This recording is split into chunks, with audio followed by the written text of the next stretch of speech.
One of the greatest mysteries of mankind is where did we come from? Scientists and philosophers alike have pondered this elusive question and put forth many explanations. But in truth, no one really knows. Good evening. I'm Charlton Heston. In their search for answers, scientists gather evidence and develop theories based on what they observe. But sometimes evidence turns up that completely contradicts this. Footprints resembling modern man's were discovered in Texas, side by side with dinosaur tracks. Does this mean that man lived millions of years ago, at the time of the dinosaur? These 70-ton blocks were somehow transported to the Peruvian mountain temple of Ollantaytambo. The only source of this red granite is 5 miles away on the peak of another mountain. Ancient maps have been discovered which correctly depict the continent of Antarctica centuries before it was discovered by Europeans. Some claim this is evidence of a technologically advanced culture that existed before recorded history began. Tonight we'll examine these and other controversial findings to see if what we're being taught about the origins of man is supported by the evidence. We'll meet a new breed of scientific investigators who claim that the history of man on this planet may be radically different than what is accepted today.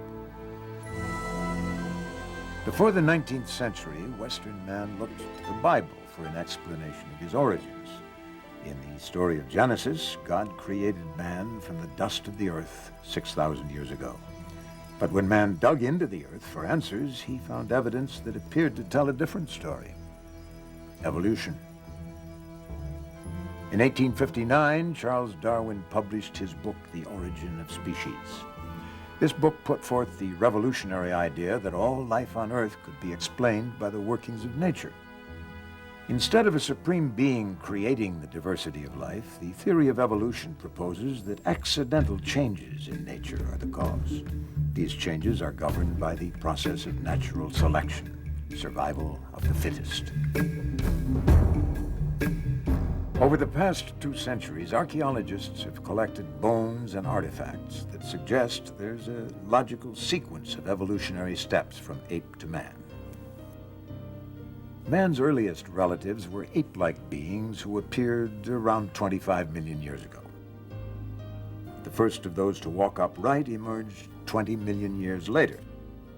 Over the remaining 5 million years, he continued to evolve, passing through various stages of development until modern man, like ourselves, emerged over 100,000 years ago. Archaeologists determine the age of artifacts by the level of strata or layer of earth they're found in. Recent artifacts associated with modern man are generally found close to the surface, while older, more primitive artifacts are in deeper layers of the ground. But sometimes artifacts are found that break all the rules. Archaeologists call them anomalous artifacts. What happens when we find a modern human skull in rock strata far beneath even the oldest of man's ancestors? In their controversial book, Forbidden Archaeology, Michael Cremo and Dr. Richard Thompson have documented hundreds of these anomalous artifacts which have yet to be explained.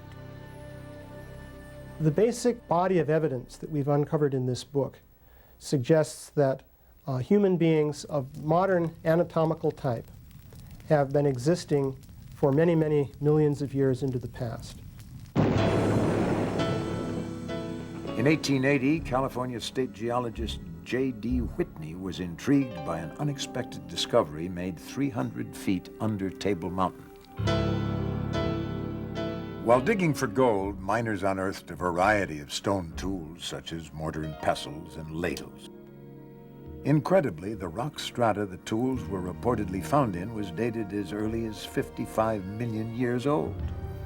Whitney made a thorough report in these finds and came to an unsettling conclusion. Man could be millions of years older than the current evolutionary model suggests.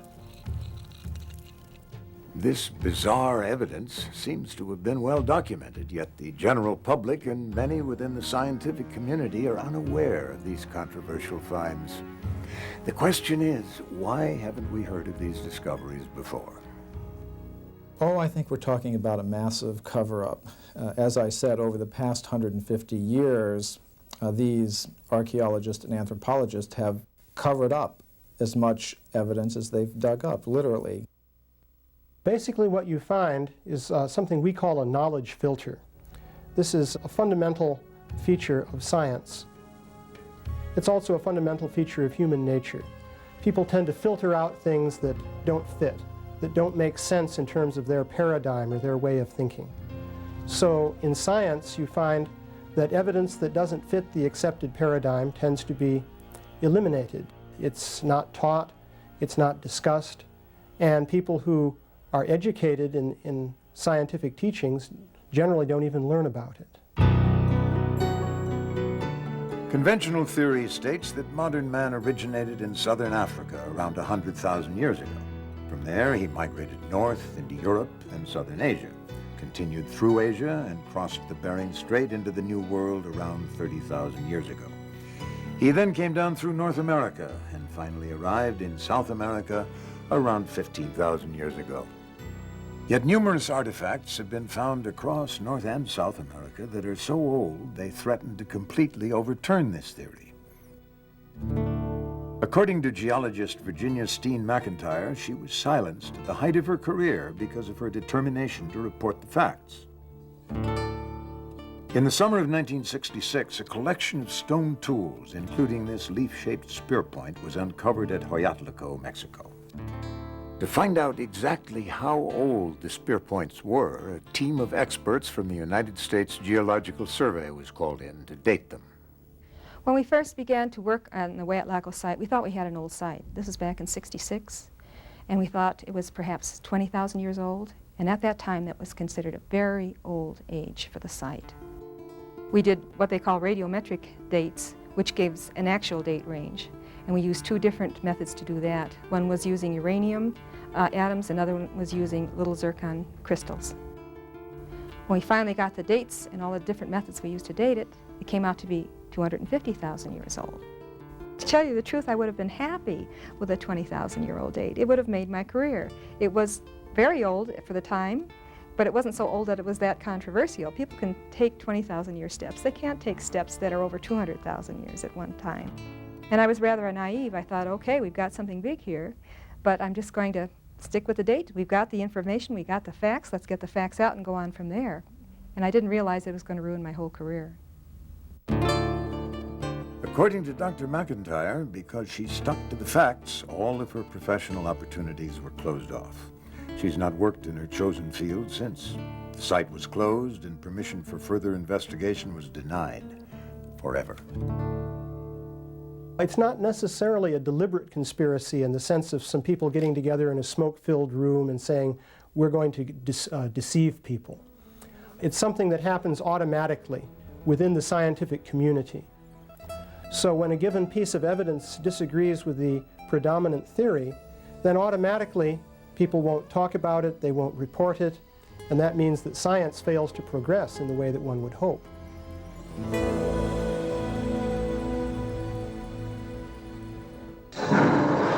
Dinosaurs left their tracks on this riverbank 100 million years ago. Did humans walk here at the same time? Next, a man who claims these prints are proof that humans lived with the dinosaurs. Ever since dinosaurs were first discovered in the 18th century, they've fascinated people of all ages. The Tyrannosaurus rex stood over 30 feet in height. He's considered the most ferocious predator ever to walk the earth. A brontosaurus grew to the length of 3 city buses. He weighed more than 90 tons. The reign of the dinosaur ended, according to one theory, when a giant meteor crashed into the earth with the force of thousands of hydrogen bombs. A cloud of dust was raised, which blocked the sun for years. This marked the end of the dinosaurs. According to conventional scientific theory, no human beings were alive then to witness these events. Or were they?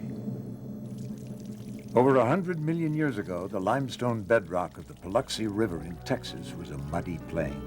It was here that countless dinosaurs left their footprints to be fossilized and preserved forever.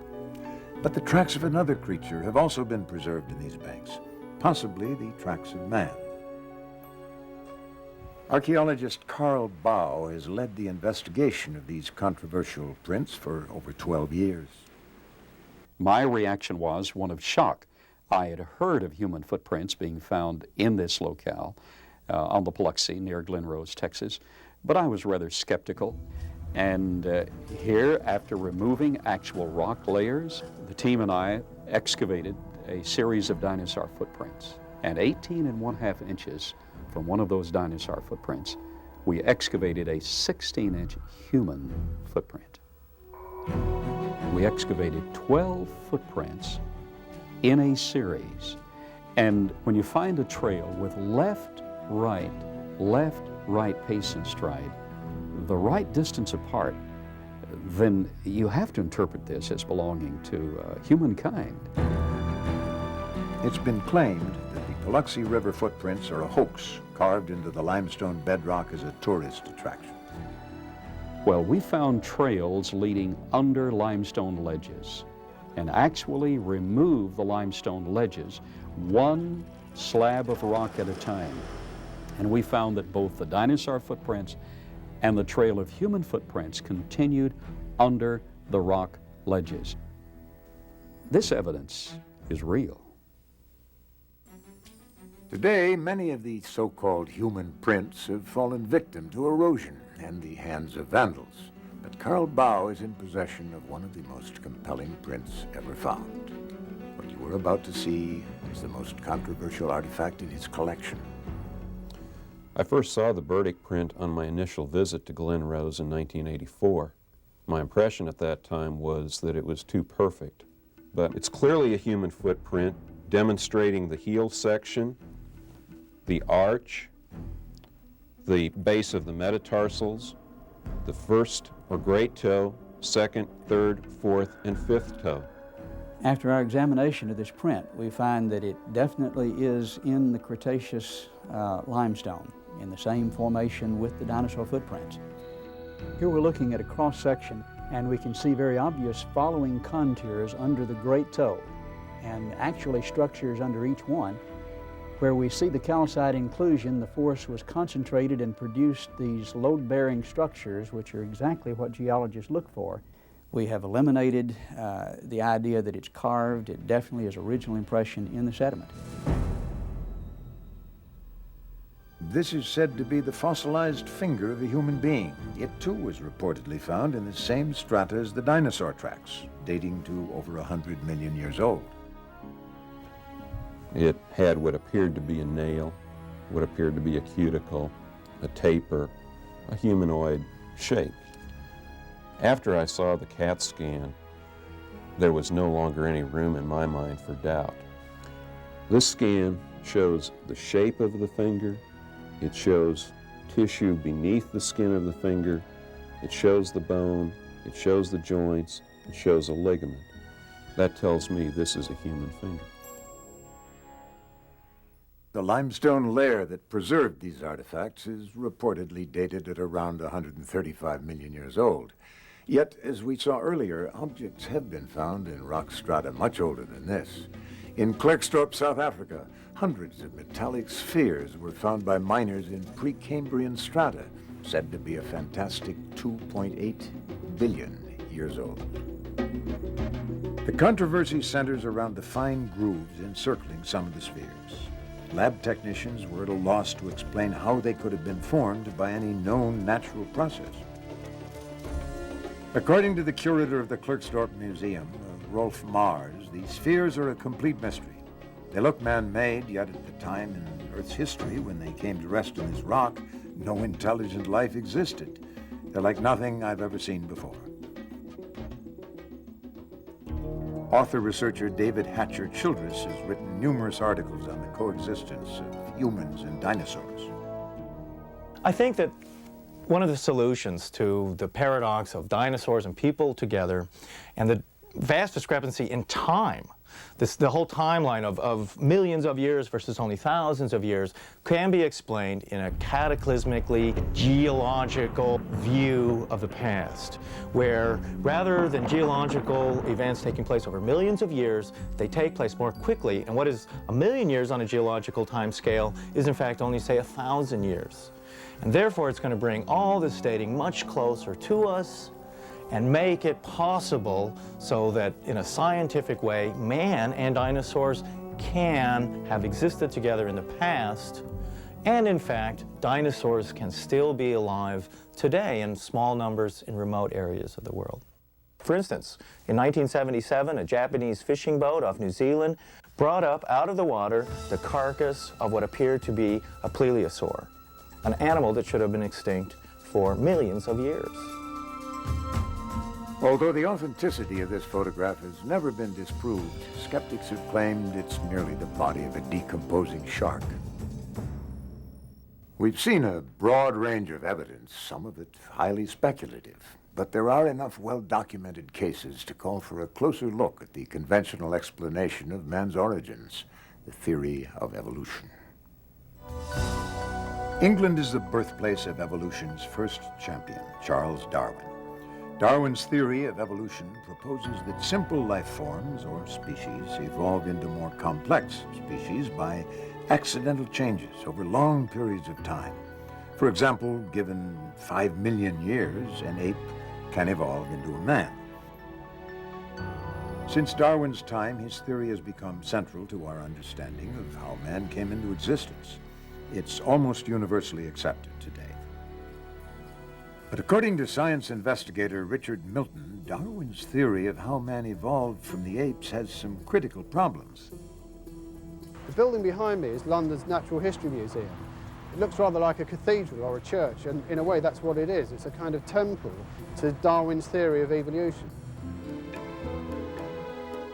People come to museums like the Natural History Museum to get answers to their question: have we evolved from apes? Do humans and apes share a common ancestor? And to look at an exhibit like this, you'd think that question had been answered decisively yes. But the answer is far from decisive. In fact, this representation is an interpretation of the fossils, the interpretation of one group of scientists. There are other interpretations, but you won't find them in this museum or any other museum in the world. In the model of the evolutionary tree, man and apes are said to share a common ancestor. However, evidence of that common ancestor is highly contested. That's why it is still called the missing link. When Darwin's theory of evolution was embraced, it was assumed that in the next century enough fossil evidence would be found to prove that man had evolved from the apes. Darwinists have promised us a missing link, and so they've got to deliver. They've got to come up with one. Any missing link will do, it seems. Every so often a skeleton is found in Africa. Its discoverers describe it as being the missing link. The headlines come and go, and then later on, that skeleton, those bones are reclassified either as human or as ape. And so far, the missing link is still missing. One of the most classic examples of this is the story of Java Man, discovered by Eugene Dubois in 1892. Dubois discovered a very primitive-looking ape-like skull cap, and he discovered this thigh bone about 40 feet away. He said, well, obviously they must belong to the same creature. And that creature walked erect like a human being and had an ape-like skull, so that must be a missing link, the Pithecanthropus ape man.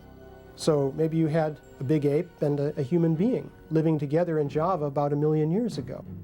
The important point to make about the Java man discovery is that it's based on a speculative leap in which two pieces of evidence are put together in a way that's not really warranted. At the end of his life, Dubois realized that the skull cap belonged to a large ape, and the leg bone was from a man. Nevertheless, Java Man was prominently displayed at the Museum of Natural History in New York until 1984. Since then, it has been removed. Today, museums all over the world display models of yet another skeleton they call the missing link, the common ancestor of both man and ape. Lucy, the famous Australopithecine, discovered by Donald Johanson. He says she was very human-like. But I was at a conference of anthropologists where many of them were making a case that she was hardly distinguishable from an ape or a monkey. These bones have been restored to resemble a missing link, part human, part ape, and Lucy is now thought of as being our long-lost ancestor. But this is merely an interpretation, the interpretation of one group. Those same bones can be, and they have been taken by scientists, and identified as simply an extinct ape, nothing to do with us at all. Newspapers are constantly reporting new discoveries that add to our understanding of man's origins, but so far, conclusive evidence of a missing link has not been found. So what happens to the evolutionary model if the missing link does not exist at all? Without it, there's little support for man's connection with the apes, and the model simply collapses. Some people have said to me, how can you criticize a theory if you don't have something to replace it with? Well, I don't accept that. If the emperor hasn't got any clothes on, then the emperor hasn't got any clothes on. It's not my fault. It seems to me that if Darwinism is wrong, then somebody has got to point the finger. Next, we will visit the mysterious city of Tiahuanaco, built at an altitude of 12,500 feet, with stones weighing 150 tons. This could be the oldest city in the world, built by a civilization as yet unknown. In order to unravel the mystery of man's origins, we must follow the path of civilization. Now, civilization is said to have spread from the old world to the new world, but there is evidence that humans were building cities in the new world thousands of years before history tells us. Traditionally, the oldest city in the world is thought to be Jericho in the Old World, dated to around 8000 BC. Yet in South America, the so-called New World, scientists are looking at evidence of a city that could be twice as old. Situated at an altitude of 12,500 feet, Tiahuanaco is one of the most mysterious cities in the world. Traditionally, it's thought to have been built by the predecessors of the Incas 2,000 years ago. However, around the turn of the century, Bolivian scholar Arthur Poznański began a 50-year study of the ruins of Tiahuanaco. Using the science of astronomy, Poznański came to an amazing conclusion.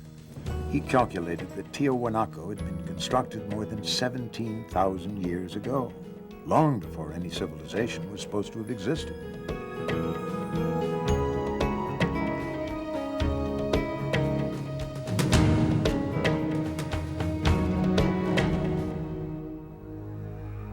Poznański called this fabulous city the cradle of civilization. Even though the accuracy of Poznański's measurements were confirmed by engineers, his conclusions about the age of Tiahuanaco have never been accepted. Neil Steedy, a Mesoamerican archaeologist, decided to reopen this controversial investigation. I met with Dr. Oswaldo Rivera, who is head of Bolivian archaeology. The doctor, though he disagrees with Poznański's findings, was more than willing to help in every way possible so that we could retrace Poznański's steps. Neil visited Dr. Rivera's newest excavation site, the Acapana Pyramid. Today, it's mostly in ruins, but the base is miraculously preserved and still testifies to the advanced capability of its builders. The facing stones of this site are perfectly set with no mortar. We took a needle, and that needle we tried to insert at every point along the joint, and the needle couldn't be inserted. A perfect cut. One of the most baffling questions for Poznański was why they built Tiahuanaco with such precision. This, he felt, was an important clue to the age of the structure. Now, the ancients constructed the site with astronomical alignments in mind. As the sun rises each day, it moves along the horizon and arises in a different spot. To measure this movement, they built the temple itself as a giant clock to tell them how the progression of the sun was proceeding. and we can use those same astronomical alignments to date the site. Poznański observed that on the first day of spring, the sun rose exactly in the center of the temple, through the archway. Based on the layout of the temple, he deduced that on the first days of winter and summer, the sun should rise directly over each of the huge cornerstones. But he found this was not the case. The position of the sun was, for some reason, slightly outside of the corner markers. He wondered what that reason was. En Tiwanaku y en otras ciudades. In Tiwanaku, and in the other ancient sites surrounding it, the architecture is perfectly aligned to the cardinal points. The buildings are deliberately oriented to the cardinal points. But if we measure each building precisely, we will find errors. I believe these are simple errors of construction, not at all related to the date of construction. After observing the perfection with which this site is built, with 100-ton stones, to suggest that such things as the solstice markers are misaligned, I find incredible. No, I think the solstice markers were probably very precisely located, as everything else in the site. And in fact, this is the very argument that Poznański used to calculate the antiquity of the site. By measuring the angle of the cornerstones and comparing that angle to today's sunrise position, Poznański was able to calculate that Tiwanaku was built 17,000 years ago. At that time, the tilt of the Earth's axis was slightly different than it is today.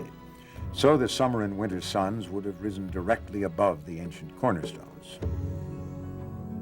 The only correction that I would make is that we now have better astronomical measurements due to satellites and computers. And I would suspect the date would be more like 12,000 years ago. But that still makes Tiwanaku the oldest city known on the face of the earth. In his Chronicles of Peru, written in the 1600s, Garcia de la Vega wrote that when the Spanish first arrived in South America, they asked the Incas who built this incredible city of Tiwanaku. Did you build it? The Incas said, no. In fact, they laughed at the idea. They said, we had nothing to do with it. This was built thousands of years before our time. The current view says that man arrived in South America around 15,000 years ago, a wandering hunter-gatherer. Yet the evidence we've seen suggests that Tiwanaku was designed by an advanced civilization. A chance discovery reveals just how advanced they may have been. While restoring the ancient temple of Pumapunka, Dr. Rivera and his team discovered a long-lost secret of the ancient builders. They found a strange depression between two blocks of stone. Upon clearing out the debris, they noticed the unmistakable glint of metal. Whoever built Tiwanaku came up with a very ingenious method for holding together the huge stones which they used to build the site. They carved a groove in the edge, and into this groove they would pour a molten alloy, which later hardened into a staple. What I find amazing here is that to move to each site where the staple was needed, they had to have something like a portable smelting plant to maintain this metal in a molten state. Mysterious metal clamps revealed a level of technology far beyond their time. The antiquity and the technological sophistication of Tiwanaku should make each and every one of us fully question the origins of civilization.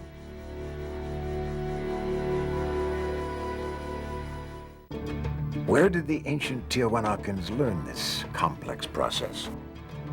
The answer may lie halfway around the world at one of man's most mysterious monuments, the Great Sphinx of Egypt.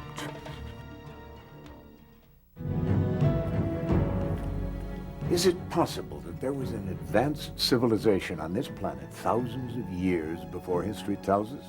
Investigative journalist Graham Hancock considers this to be a very real possibility. He has dedicated 9 years of his life to tracking down the evidence. This monument is one of a category of monuments from all over the world. These monuments have certain things in common. First and foremost, enormous blocks of stone, gigantic, weighing hundreds of tons. Secondly, very precise scientific astronomical alignments. And thirdly, the greatest mystery of all, we don't know who built these monuments. Hancock points to a number of sites throughout the world which exhibit gigantic stone construction. This is called megalithic architecture. The immense fortress of Sacsayhuaman in Peru is comprised of individual granite stones, some weighing 360 tons. That's the equivalent of 2 diesel locomotives.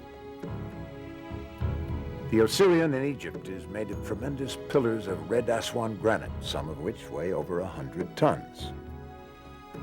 My own view is that what we're looking at here is a common influence that touched all of these places long before recorded history began. A remote third-party civilization unidentified by historians that had a presence in Mexico, that had a presence in South America, that had a presence in Egypt and elsewhere, and that left behind a legacy of knowledge in all of those places. In 1993, an independent Egyptologist, John Anthony West, shocked the world with geological evidence that the Sphinx in Egypt could be 12,000 years old. Recently, astronomer-engineer Robert Bauval, using a computer model of the Giza Plateau, made a startling discovery which seems to confirm this ancient age of the Sphinx. In very simple terms, the first thing that one realizes when you look at the pyramids of Giza is that they're designed along astronomical principles.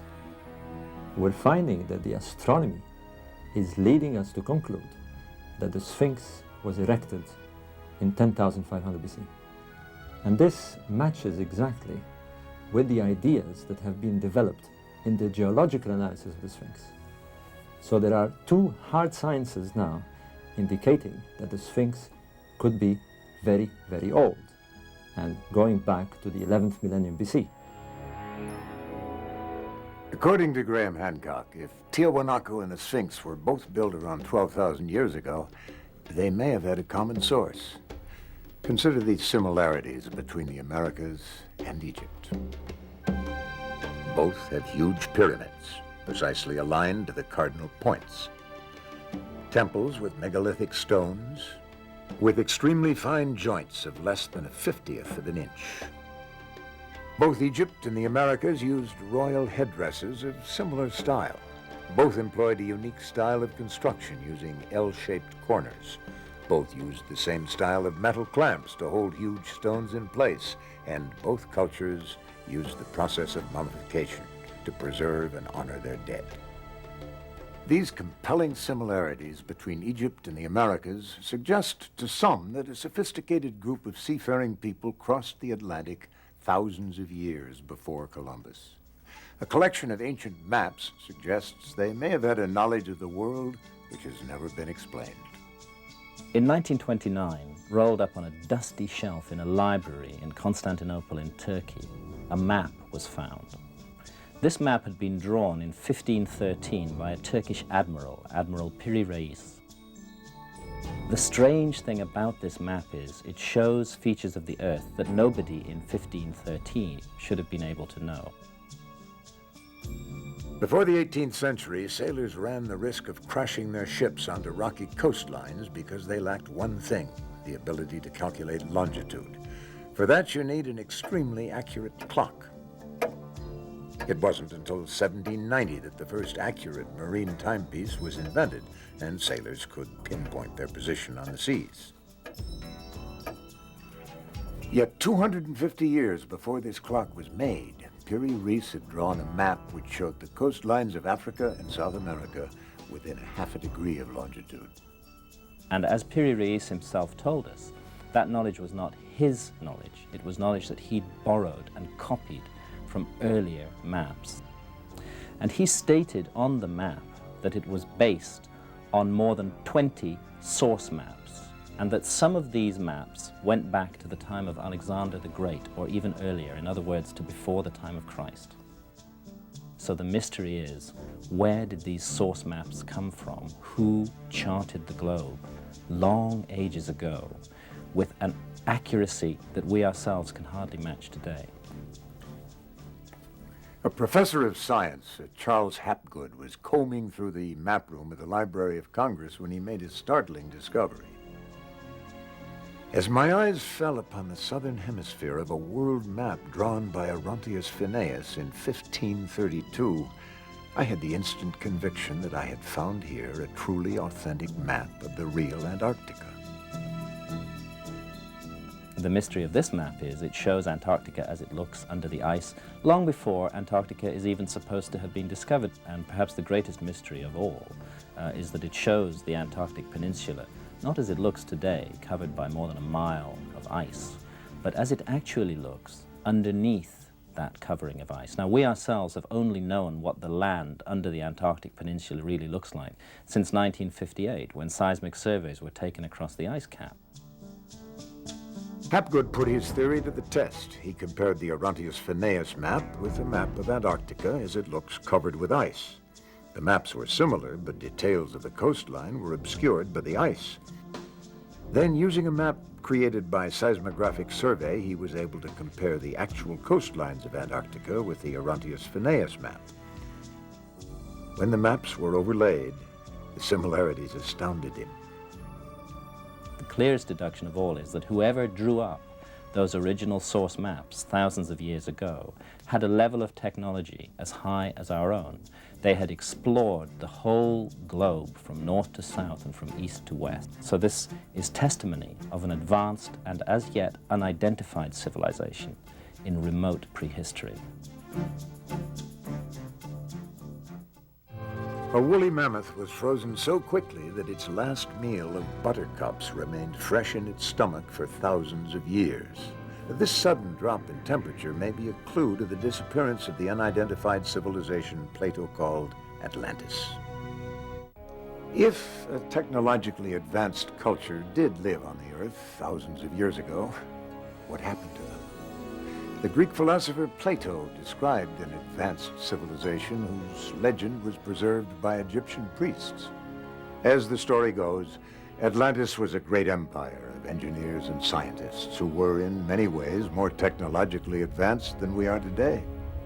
It was destroyed 12,000 years ago by floods and earthquakes, forcing its survivors to seek refuge all over the world. For centuries, scientists and explorers have searched in vain for a continent that fits Plato's description of Atlantis. So far, no sign of this vast island empire has been found. Some say it sank into the Atlantic Ocean. Others say it was destroyed by the volcanic eruption of Thera in the Mediterranean. But researcher Rand Flemath believes he's found a location that no one else has ever considered. Atlantis, he says, is buried under 2 miles of ice. Up until now, the search for Atlantis has been restricted to 2 bodies of water, the Mediterranean Sea and the North Atlantic. But Atlantis is said to have been in the real ocean. And we now understand that the world has only one ocean, the world ocean. In the middle of that ocean is Antarctica. It's right smack in the middle. And this is where we believe that the mapping of the Earth took place. It's most famously known as Atlantis. Today, Antarctica is a frozen wasteland, virtually uninhabitable. According to geologists, it's been buried under ice for almost 2 million years. How could any civilization have thrived there only 12,000 years ago? A surprising discovery in Siberia may hold the answer. In 1977, a Russian bulldozer operator noticed a block of muddy ice containing a curious dark mass. On closer inspection, he was amazed to see the contours of a small elephant-like creature. He had discovered a perfectly preserved woolly mammoth. In a kind of zone of death, all over the northern hemisphere, northern Siberia and northern Canada, we find the frozen carcasses of hundreds of thousands of large mammal species, mainly mammoths, but also woolly rhinos and other creatures of this kind. And when their stomach contents are examined, as they have been, they're found to have been grazing on warm weather vegetation, and yet they're now positioned extremely close to the North Pole. The only theory which really explains this mystery is the theory of crustal displacement, that the land that they were on was shoved into a much colder climate very suddenly. Professor Charles Hapgood was fascinated by the fact that thousands of animals could be frozen completely in a brief moment of geological time, and that ancient maps of Antarctica suggest that it too was frozen over very quickly. For Hapgood, this could only be explained in one way: that entire continents could rapidly change positions on the planet. About 12,000 years ago, there was a displacement of the Earth's crust. The entire outer shell of the Earth moved something like 2,000 miles. And when the Earth's crust shifted, all of Antarctica is encapsulated by the polar zone.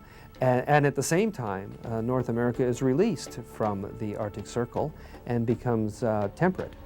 So we have ice melting in North America, ice forming in Antarctica.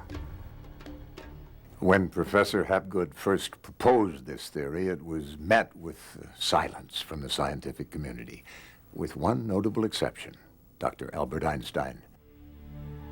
I find your arguments very impressive and have the impression that your hypothesis is correct. One can hardly doubt that significant shifts of the crust of the Earth have taken place repeatedly and within a short time. This controversial theory is based on a well-accepted fact. The individual continents have been slowly drifting apart for millions of years. This is possible because the outer crust of the Earth floats upon a semi-liquid layer. Hapgood's theory of crustal displacement takes this principle one step further. It states that the entire crust of the Earth can shift in one piece, like the loose skin of an orange. Hapgood documented 3 Earth crust displacements in the last 100,000 years. We believe that they happen every 41,000 years. The last one happened 11,500 years ago, so we're not due for another Earth crust displacement for 29,500 years. According to Hapgood's theory, this cataclysmic shift is caused by an imbalance of ice on the polar caps. Over time, ice builds up at the poles, reaching as much as 2 miles in thickness. The tremendous weight of the ice causes an imbalance on the globe. The ice shifts, dragging the outer crust and the continents in one piece to new positions. The polar caps are now in a warmer climate where they begin to melt, while temperate lands are in the polar regions where they freeze and build up ice. If Hapgood's theory is possible and land masses can suddenly shift 2,000 miles, it might explain how an entire continent and its people could have been lost to history.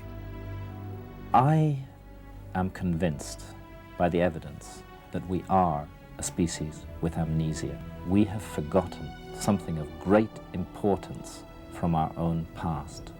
When we recover it, we'll realize for a start that our civilization isn't the apex of creation. It isn't the pinnacle towards which everything has been building throughout all of geological time. Rather, it's part of an up and down, a flow, that it's possible for a civilization to reach a very high level of advancement and be wiped out. This is something we've never really confronted, and we need to confront it. We have met the experts and looked at the evidence that seems to contradict our conventional theories about the human race. Numerous artifacts indicate to some scientists that man could be millions of years old, throwing into question our descent from the apes. Ancient maps and megalithic architecture suggest that an advanced culture may have existed 12,000 years ago, their homeland wiped out by a cataclysm that rearranged the entire face of the planet.